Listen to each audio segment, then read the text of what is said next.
नमस्कार मंडळी, मी मोनिका. आजच्या आणखीन एका नवीन व्हिडिओमध्ये तुम्हा सगळ्यांचं अगदी मनपूर्वक स्वागत.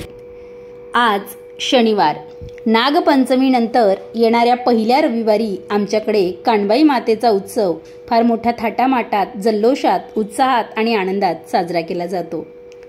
आज शनिवार 2 तारीख, तर आज आमच्याकडे भाजी भाकरीचे रोट असतात आणि उद्याच्या दिवशी पुरणपोळीचा नैवेद्य असतो.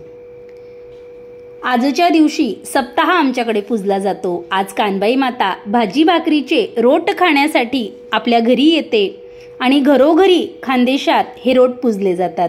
ज्या प्रकारे कोल्हापूर कराड भागात महालक्ष्मी ही 1.5 दिवसाची पाहुणी आलेली असते, त्याच पद्धतीनं कानबाई माता ही खानदेशात 1.5 दिवसाची पाहुणी आलेली असते. 3 दिवस चालणारा हा उत्सव शनिवारी रात्री सुरू होऊन सोमवारी सकाळी 10 ते 11 वाजेपर्यंत संपतो. हे 3 दिवस अगदी जल्लोषात, आनंदात आणि उत्साहात खानदेशात साजरे केले जातात. या 3 दिवसांचा हा उत्सव आगळा वेगळा असतो. बाहेर गावी गेलेली मंडळी ही रोटच्या निमित्तानं घरी येतात आणि संपूर्ण परिवार हा एकत्र येऊन आपल्या कानबाई मातेचे रोट हे पूजत असतात. आणि नवीन जर लग्न झालेलं असतं तर ते नवीन जोडपं हे रोट पूजतात. नाहीतर मग घरातील जो मेन व्यक्ती असतो तो सुद्धा हे कानबाई मातेचे रोट पूजतो. आज शनिवार, त्यामुळे किल्लूची भाजी आणि बाजरीची भाकर किंवा कळण्याची भाकर ही आमच्याकडे प्रसादाला केली जाते. 5 छोट्या छोट्या भाकऱ्या आणि त्यावर किल्लूची भाजी ही नैवेद्य म्हणून ठेवावी लागते. आणि हा नैवेद्य घरातील व्यक्तीच, म्हणजे त्या कुळातील व्यक्तीच खाऊ शकतात. बाहेरची व्यक्ती हा नैवेद्य खात नाही. तर किल्लूची भाजी निसण्याचं माझं काम चालू होतं. किल्लूनी भाजी, बाजरीनी भाकर, रोट जेवाले ये जो व मनी कानबाई माय, रोट जेवाले ये जो व मनी अंबा माय. अशा प्रकारे गाणी ही ह्या रोटवर आधारित, कानबाई मातेवर आधारित आमच्या खानदेशात प्रचलित आहेत. आणि पूर्वीच्या काळी तर आम्ही शनिवारी रात्री रास पूजून, गव्हाची रास ही पूजली जायची. आपल्या कुळाप्रमाणे 5 पावशेर गहू किंवा मग ज्या कुळाचाराप्रमाणे आलेल्या पद्धती असतील त्या प्रकारे गहू मोजून आणि घरातील प्रत्येक व्यक्तीची कोणी 1.25 मूठ घेतं, कोणी 5 मूठ घेतं, तर अशा प्रकारे मुठा घेऊन ती रास मोजली जायची. आणि मग ते गहू रात्रभर हे दळले जायचेत. एकत्र सगळे कुटुंब येऊन जात्यावर हे गहू दळायचेत आणि बाकीच्या बाया ज्या असतात ते गहू चं पीठ चाळण्याचं काम करून पुन्हा आणखी ते उरलेला जो चोथा असायचा तो जात्यात घालून पुन्हा त्याचं पीठ करावं. अशा प्रकारे गाणी म्हणत संपूर्ण रात्रभर जागरण चालायचं. आता तर प्रत्येक जण हा चक्कीवरून हे गहू दळून आणतो, पण पूर्वीच्या काळी खूप मजा यायची. श्रम तेवढेच पुरायचेत, पण अगदी सगळेजण सोबतीला राहिलेत की रात्र कुठे संपायची हे कळायचंच नाही आणि तो आनंद काही वेगळाच होता. असो, आता प्रत्येकजण आपापल्या व्यवसायात, कामात बिझी झालेला आहे आणि त्या प्रकारे आता सण साजरे होत नाहीत. पण आपण आपली संस्कृती जपण्याचा प्रयत्न हा थोड्याफार प्रमाणात का असेना करूयात. तर आमच्याकडे सुद्धा आता चक्कीवरूनच आम्ही गहू दळून आणतो. शनिवारच्या दिवशी भाजी भाकरीचे रोट आमच्याकडे पूजले जातात. तर मालकांचं रोट पूजण्याचं इथं चाललेलं होतं आणि आम्ही सगळेजण बसून आरती केली, देवीला याचा नैवेद्य दाखवला आणि मग सगळ्यांनी मिळून हा नैवेद्य खाल्ला. दुसऱ्या दिवशी सकाळी हे जे गहू असतात रास पूजलेले, तर त्या गव्हांचं चक्कीवरून पीठ करून आणून ते माता कानबाईजवळ नेऊन पूजावे लागतात. आता रविवार हा 3 ऑगस्ट होता आणि पूजनीय ताईजींचा आज वाढदिवस. त्या निमित्तानं अन्नपूर्णा स्तोत्राचं पारायण आम्ही सर्व कुटुंबाने मिळून केलं.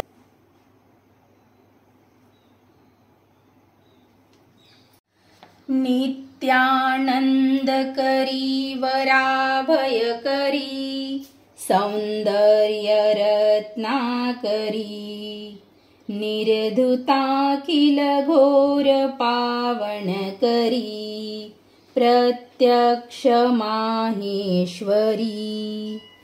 प्रालेयाचल वंश पावन करी, काशीपुराधीश्वरी। भिक्षां देहि कृपावल्लभन करी, मातान्नपूर्णेश्वरी। नानारत्न विचित्रभूषण करी, हेमा काशीरागरुवासिता रुचिकरी, काशीपुराधीश्वरी। भिक्षां देहि कृपावल्लभन करी, मातान्नपूर्णेश्वरी। योगानंद करी, रिपुक्षय करी, धर्मार्थनिष्ठा करी। चंद्रार्कानल भासमान लहरी, त्रैलोक्य रक्षा करी। सर्वैश्वर्य समस्त वांछन करी, काशीपुराधीश्वरी। भिक्षां देहि कृपावल्लभन करी, मातान्नपूर्णेश्वरी। 3 ऑगस्ट हा पूजनीय ताईजींचा वाढदिवस तारखेप्रमाणे। तर 2 ऑगस्टच्या दिवशी स्त्रियांनी आपापलं किचन हे साफ करायचं असा ताईंचा कटाक्षाने आग्रह होता आणि आम्ही सगळेजण तो पाळत असतो। तर 2 ऑगस्टच्या दिवशी संपूर्ण किचन हे साफ केलं आणि 3 ऑगस्टच्या दिवशी अन्नपूर्णा स्तोत्राचं पारायण हे सगळ्या कुटुंबाने मिळून मगच स्वयंपाक करायला सुरुवात करायची होती। तर सकाळी ते सर्व झालं आणि संध्याकाळच्या वेळेस पूजेला लागणारे जे मी घरीच उगवलेले नागवेलीचे पानं आहेत, केळीचं झाड छोटंसं उगून आलेलं होतं, तर घरी केळीचे पानं आहेत, मग तेच म्हटलं ठेवावे नैवेद्याच्या खाली। तर केळीचे पानं तोडून घेतलेत आणि पूजेचं ताट हे सुद्धा तयार करण्याचं काम माझं चालू होतं, कारण संध्याकाळी रोट पूजण्यासाठी आम्हाला जायचं होतं। पुरणपोळीचा हा नैवेद्य 2 दिवे लावून आपल्याला कानबाई मातेजवळ घेऊन जावा लागतो। तर हे कणकेचे दिवे असतात, एक तेलाचा आणि एक तुपाचा असा दिवा बनवून तो आपण कानबाई मातेजवळ प्रज्वलित करायचा असतो आणि प्रज्वलित करूनच तो आपल्या घरी परत येताना आणायचा असतो। तर अशा पद्धतीनं आमच्याकडे हे रोट पूजले जातात। ज्या घरी कानबाई आहे तिथं कानबाई मातेचा जय जयकार करत हा नैवेद्याचा ताट आणि गणपती बाप्पांना आपण आपल्यासोबत घेऊन जायचं आणि तिकडनं रोट पूजून जो दिवा असतो तो पुन्हा इथं या सप्ताहाजवळ म्हणजेच आपल्या घरीसुद्धा आई कानबाईचं ते वास्तव्य असतं।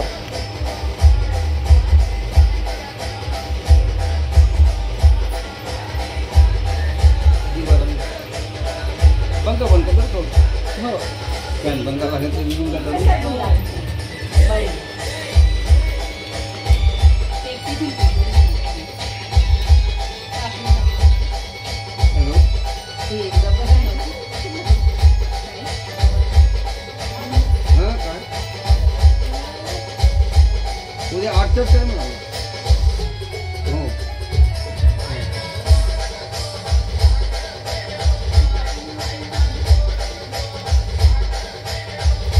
देवता वदो देवता गुरु देवता वनस्पतय देवता प्रेमा सुजाम जरवातु नमस्कुरुमि यत्रो जलदजहागे जय मनारायण महादेवाय नमः नमः नमः विष्णवे नमः विष्णुपदना भाय नमः परमश्री गायत्री संधारो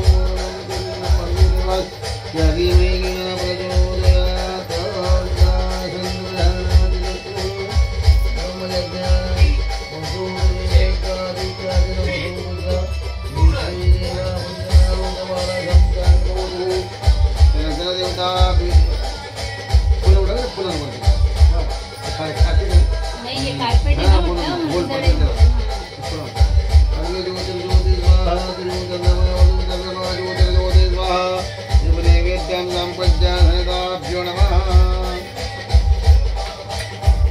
ओढून द्यायचे फुजनमत्रा नकला दंडगणाते तू रज्ञाने जसा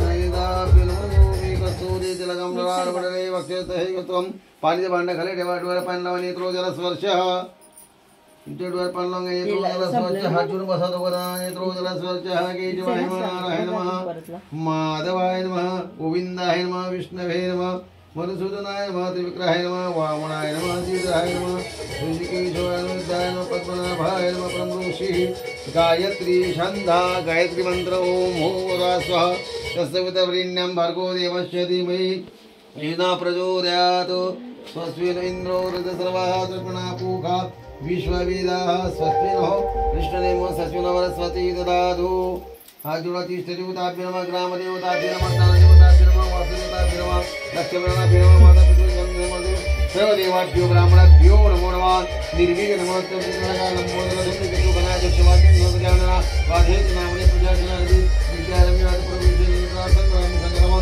शुक्लांबर धरमदेवं शशिवर्णं चतुर्भुजं प्रसन्नवदनं ध्यायेत् सर्वमंगलो मंगले शिव सर्वार्थसाधिके शरण्ये त्र्यंबके गौरी नारायणी नमोस्तुते तदेव ब्रह्मसिद्धं तदेव ताराबलं जन्मलं विद्याबलं तदेवलं तदेव लक्ष्मी पदयते मनस्वादरामि विनायकं गुरुवान् ब्रह्माष्टमेश्वरं स्वतिर्नन्तु देवकार्य सुन्दरदा गणपतिवर्ष टाकून द्या वक्रतुंड महाकाय श्रीपरिक्रमतो निर्विघ्नं कुर्वते हो देवकार्य श्री सर्वदा हातात घ्यायचे हातात लावायचे तो विष्णू विष्णुम शिवपुरत मानव सत्य ब्राह्मणे दिलीप राधिवती भरतवर्ती वरदखंडी जामोती पेदेशे गोदावरी तीरे शालिवांशके विश्वावसनाम संवत्सरे विश्व संवत्सरे दक्षिणायने वर्षावतु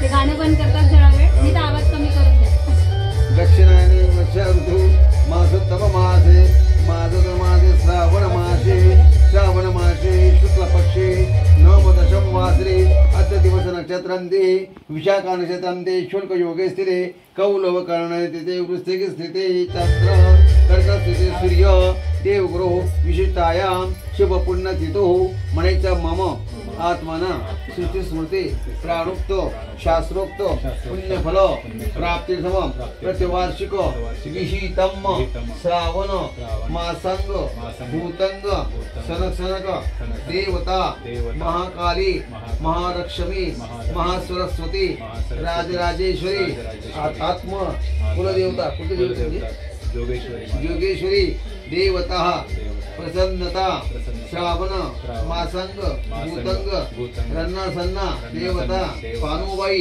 देवता प्रसन्नता स्थापित पूजनम करिष्ये परिसोन द्यायचे गणपतीवर तत्रार गणपती स्मरणम करिष्ये ओम नमो गणभ्यो गणपतीच नमो नमो रातभ्यो नमो नमो बृहस्पतये नमो नमो विष्णुरूपो श्रीपद्मा गणाधिपती नमः श्री पंचानन पूजेत गणपतीला थोडं दक्ष लावून द्या विघ्नेश्वराय वरदाय श्रीप्रियाय लंबोदराय जगद्विदाय नागानयाय अद्यविसुदाय गौरीसुदाय गणनाथ नमो नमस्ते प्रार्थनापूर्वक नमस्कारं समर्पयामि सुपोगी पूजा करून घ्यायची ओम श्रीच्या ते लक्ष्मी पत्न्याः अहोरात्रे प्राश्वे नक्षत्राणि विश्वानो सर्वलोक ईशानम् इदं विष्णवे देवी महादेवी शिवायं शरदं नमः प्रकृते भद्राय नैताहे प्रदातरं सर्वमंगल मांगल्ये शिवे सर्वासु साधिके शरण्ये त्र्यंबके गौरी नारायणी नमोते गणपुष्पम समर्पय सनत्सुन देवताभ्यो नमस्कुवे हे तुमची जे रूट आहे ना याची पूजा करायची देवाला थोडं गंध लावतात किंचित हे रोटांचं खायला थोडं मंडळ करायचे चौकोनी आणि त्या रोटांना असं पाणी फिरून द्यायचे नमस्कार देवता विपरीता नमः त्याच्या खाली थोडं मंडळ करून घ्यायच्या खाली पाण्याचा ओला भाग करून घ्या चौकोनी शिष्टाक कुठी चौकोनी बरे मग ह्या खाली चौकोनी असतात बस तेव्हा तुझे ओम बरोबर नमस्ते जयांत्र बोलतो हातात पाणी घ्यायचं आहे परत तुळशीचं पान घेऊन घ्याय काढतो तुळशी आणली तर तुळशी पात्र नमस्कार देवता नमस्कार होई एक तुळशी पात्र याच्यावर ठेवून द्यायचे रोटांवरती एक तुळशीचं पान नैवेद्यम समर्पयामि तुम्ही यांच्या हातात लावा ते आता आणि पाणी याला पाणी ओळख. ओम प्राणाय स्वाहा, ओम अपानाय स्वाहा, ओम यानाय स्वाहा, समानाय स्वाहा. माय नैवेद्यम समर्पयामी. सनसनदेवता प्रीतान नमः. ते कसं नैवेद्य तू करंजा तेले पाणी फिरून द्यायचं आहे. पूर्ण नैवेद्यम संपूज्य. ओम एतावनच महिमा नैवेद्यम संपूज्य. सनसनदेवताभ्यो नमो. स्थापित देवताभ्यो नमः. योगेश्वर देवताभ्यो नैवेद्यम संपूज्यो. पंचारार्तिक दीपः. कापूर वगैरे आणलाय का? दीदी तेच लावतो दीदी ना. दिवेला काही पुरवून द्या. नंतर या दिवशी पूजा करून द्या. दमून हळदी कुंकू वाहून द्या. आता ओम श्रीच्या ते लक्ष्मी पत्य अहोरात्री प्रश्वी नक्षत्राणी रूप विश्वनो सर्वलोक ईशयनं मम इदं विष्णुवि चक्रमे ते धानी जनपाश्रे नमस्ते भवतु. त्या देवीला पण हळदी कुंकू दुरून वाहून द्यायचे. नमो देवी महादेवी शिवायं सततं नमः. नमस्प्रकृते भद्रायो नेताय वृंदाश्रम सर्वमंगल मांगल्ये शिवे सर्वार्थसाधिके शरण्ये त्र्यंबके गौरी नारायणे नमस्तुते. गंधपुष्पं संपूज्य सरस्वतीदेवताभ्यो नमः. देवाची घंटी माझ्याकडे देऊन द्या.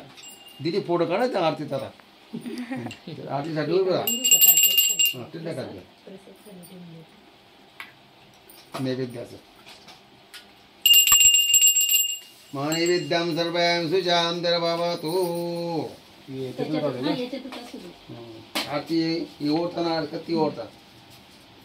कोणती ही आरती हे होतं महत्वाचं. आज ओढताना महत्व आहे ना. ते आपण नेहमी ओढतो. ओम क्लास नमो सुजाम भवतु.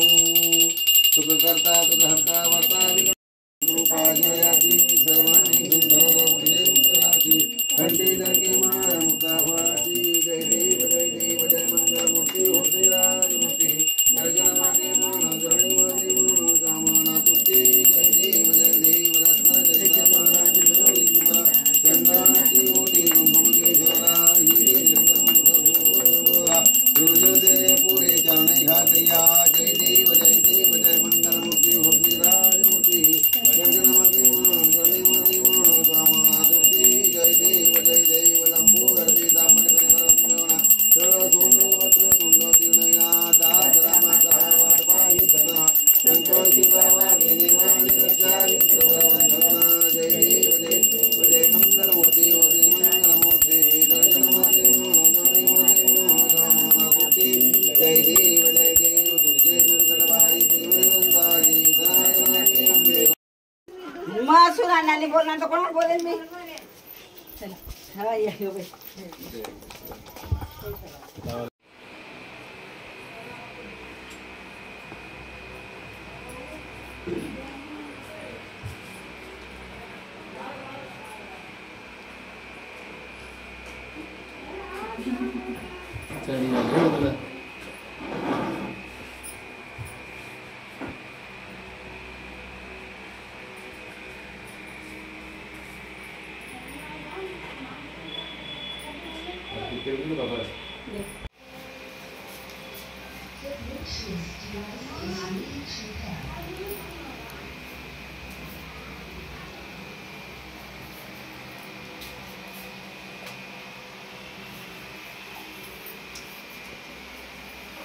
ज्या घरी कानबाई बसवली जाते तिथं रात्रभर जागरण करत कानबाई मातेसमोर फुगड्या खेळल्या जातात आणि ह्या आपल्या सांस्कृतिक वारसा दर्शवतात. या फुगड्या जुन्या पिढीला चांगल्या जमतात. आजकालच्या नवीन पिढीला त्यांचे प्रकारसुद्धा माहिती नाहीत. इतक्या प्रकारच्या फुगड्या ह्या कानबाई मातेच्या समोर पूर्वी खेळल्या जायच्यात. लोटांगण फुगडी तर अगदी भल्या भल्यांना जमत नाही. माझी आजी बैठी फुगडी आणि लोटांगण फुगडीसुद्धा खूप छान खेळायची. ती आता आमच्यात नाही, पण तिच्या आठवणी मात्र सदैव राहतील.